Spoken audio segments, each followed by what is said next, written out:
Apologize for my voice with the weather changes, my sinus is a little haywire, so I hope you'll forgive me.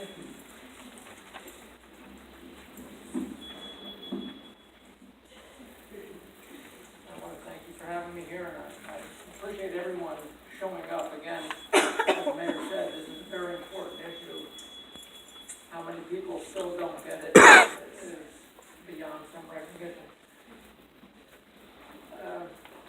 Let me just start out that I was a police officer for 25 years, and then I joined the district attorney's office as a detective. And I got to tell you, anything that I say here tonight is not going to be news to anyone, especially the people I work with, Mary and Lori.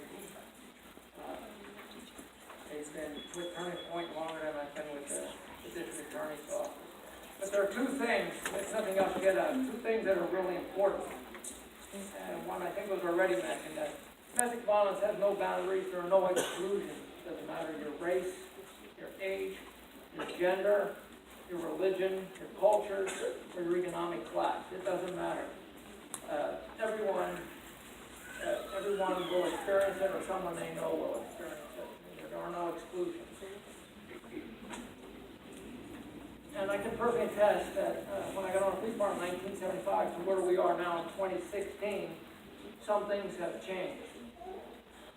1975, when I was sitting on a domestic call, we went up to a house, whether it was a porch or whatever, you walk up to the house, and you could hear items breaking in the house.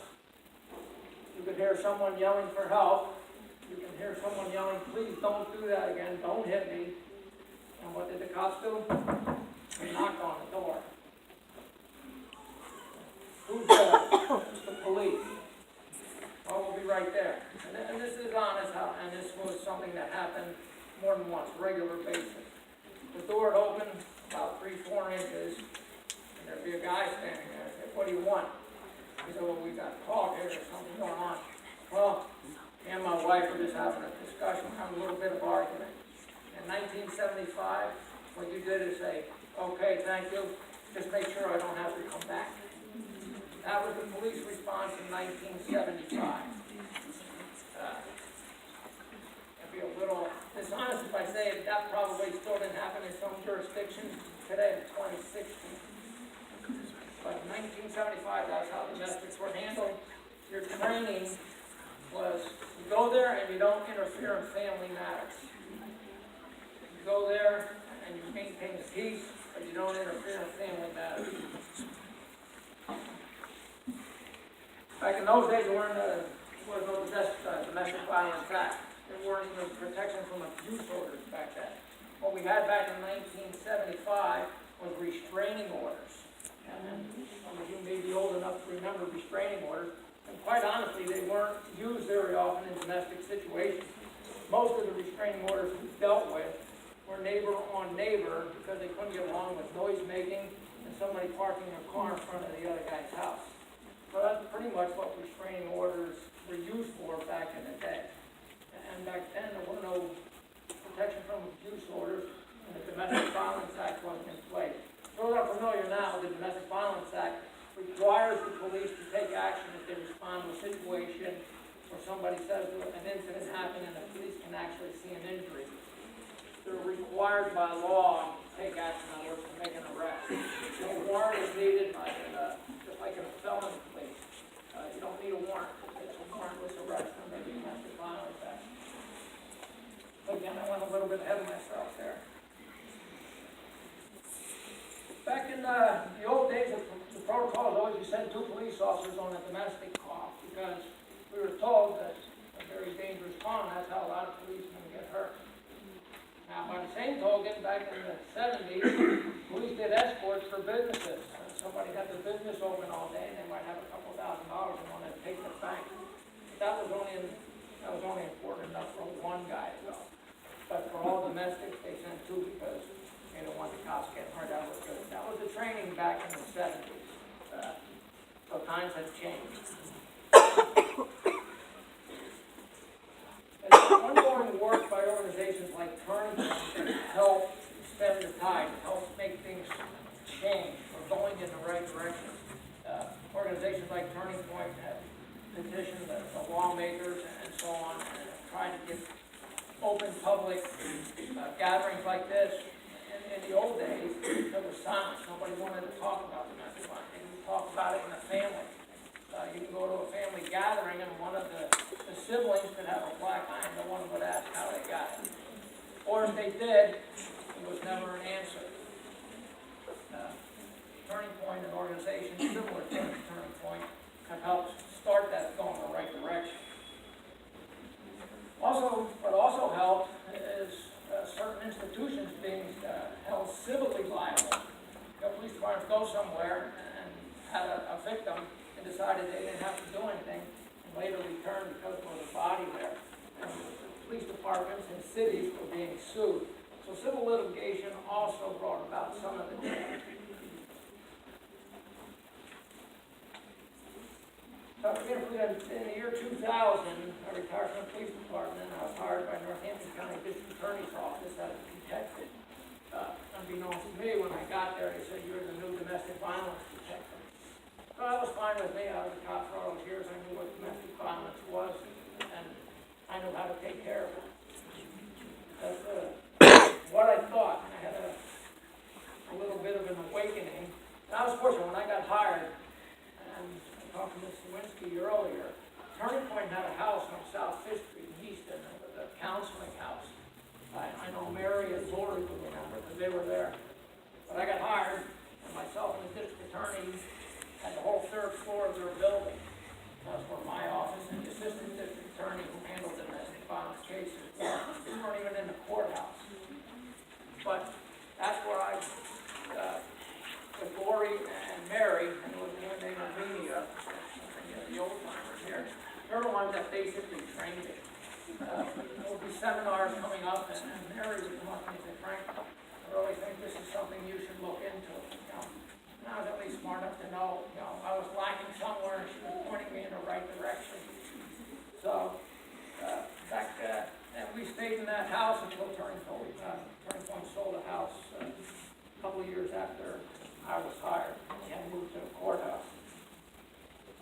And to this day, I still go to Mary and Lori with questions when I need help.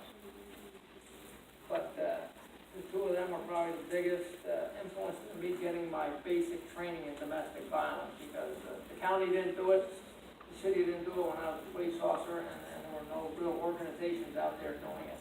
It's other seminars that were being held by other jurisdictions where Mary and Lori pointed me in the right direction. The second thing, and probably the most important thing that I feel in domestic violence, the biggest contributor, and the most influential thing in domestic violence after the actual act itself, is the control wheel, the power and control. Everybody says, well, and cops, and they use this all the time. If they don't care, I'm talking about their victims, I don't care. But what they don't realize is the power and control of the person involved in a domestic situation. And generally, without being smart, we're talking about a male on female. We do have male victims. The power and control that a lot of men exercise, and that's the reason why many of the victims don't want to or try to avoid coming to court. They'll be intimidated. They'll be threatened. They'll be threatened that you're not going to see the kids again. I'm the only one working. You're not going to have money. You're not going to go anywhere. I'm going to kick you. You're going to be out of the house. And they're the kind of tactics that the power control person uses. And this is the biggest problem that still exists in 2016. This is the hardest thing for prosecutors and police officers to get by, because most of them don't know how to get by it. And it's different for every person. But under those circumstances, that is the biggest problem that we see. Now, I'm going to give you one little story. And this, and the order I'm going to give, I try not to do a lot of these stories. But just this week, most of my job, I attend preliminary hearings. Preliminary hearing is the first step in the judicial process for someone that was charged with a crime. We had a guy that assaulted his girlfriend and went to Northampton County Prison. He also was on probation for some, so he was a probation detainer. So he also thought he had a case paid for, so he thought he was getting the same lawyer, the same public defender, so he never applied for a public defender. So he sat for 2 months, and finally, he figured out he had to reapply, and got the same lawyer. But the hearing was scheduled, he goes to the hearing, the victim didn't appear. Now, this was, again, just this week. The victim didn't appear, okay, but when he got arrested, he also fought with the cops. So they had a resisting arrest, and they told the cops, when I got out of jail, I'm going to go. So they had terroristic threats on the police officers. So the police, okay, they hand served a subpoena in Northampton County, pretty much the same as Lehigh County. Get a victim to court, they hand serve a subpoena on the victim. So in this case, they hand served a subpoena, but she didn't show up anyway. A lot of times there's really no penalty that a magistrate or a district judge will impose. Sometimes they'll give a victim a fine. But in this case, she didn't show up, but the police didn't really care because they had the charges on themselves.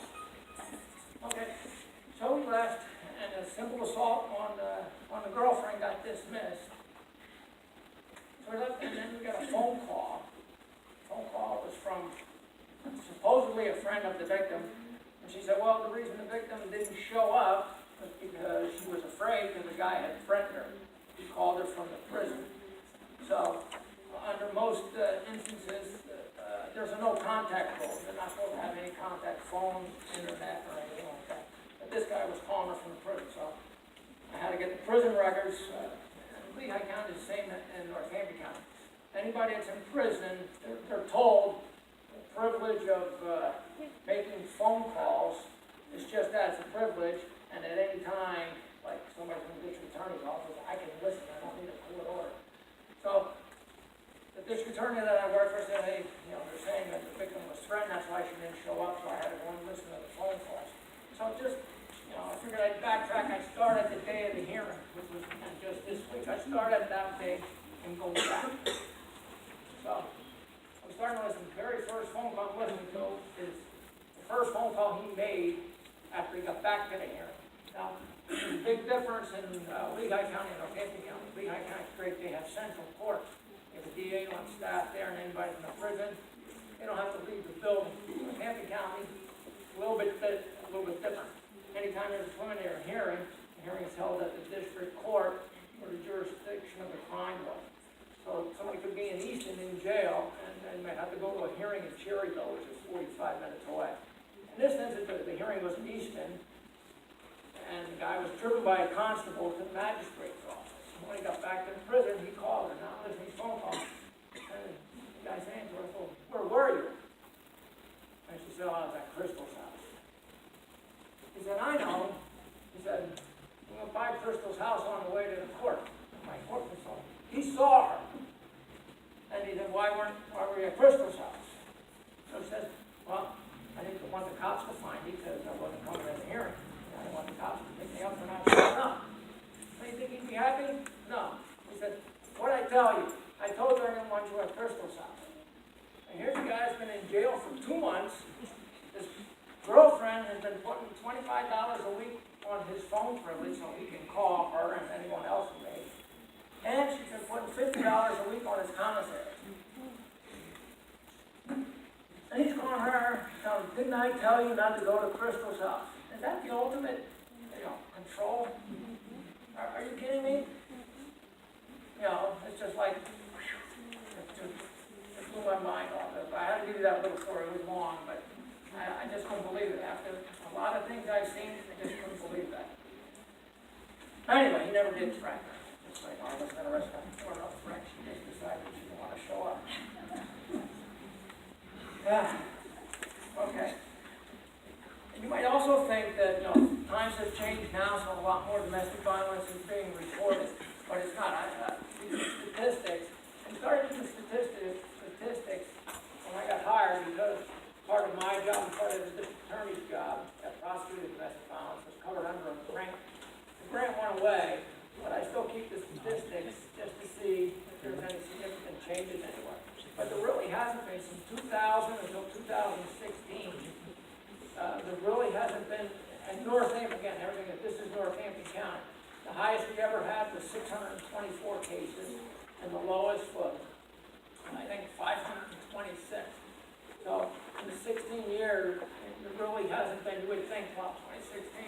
with domestic violence being out there now, people knowing that there's people out there that can help them, there'd be a significant more number of cases, but that's not a fact, surprisingly enough. Now, in Northampton County, there are 32 police jurisdictions. You have the city of Bethlehem, city of Easton, they're the two biggest, and the city of Bethlehem accounts for more than half of the domestic violence arrests, and Easton is another larger chunk. The other 30 makes up the rest of the domestic violence arrests. Now, there are some departments, any department that's going through accreditation, you know, they have to meet certain guidelines. So those officers are getting trained not only in use of force, they're also being trained in domestic violence cases. So you see, you know, I can look at, you know, the 6-month period of statistics, and I can tell who's going through accreditation, because all of a sudden, this police department is making arrests in domestic violence where, for, you know, 6 months or a year before that, they made very few. So, that's also a positive thing. You know, police departments are trying to get up on their training so that they, you know how to respond and take the proper action when the time comes. I got into those numbers. Out of the 32 police departments in Northampton County, last year, 2015, 17 of the 32 police departments had 5 or less arrests in domestic violence.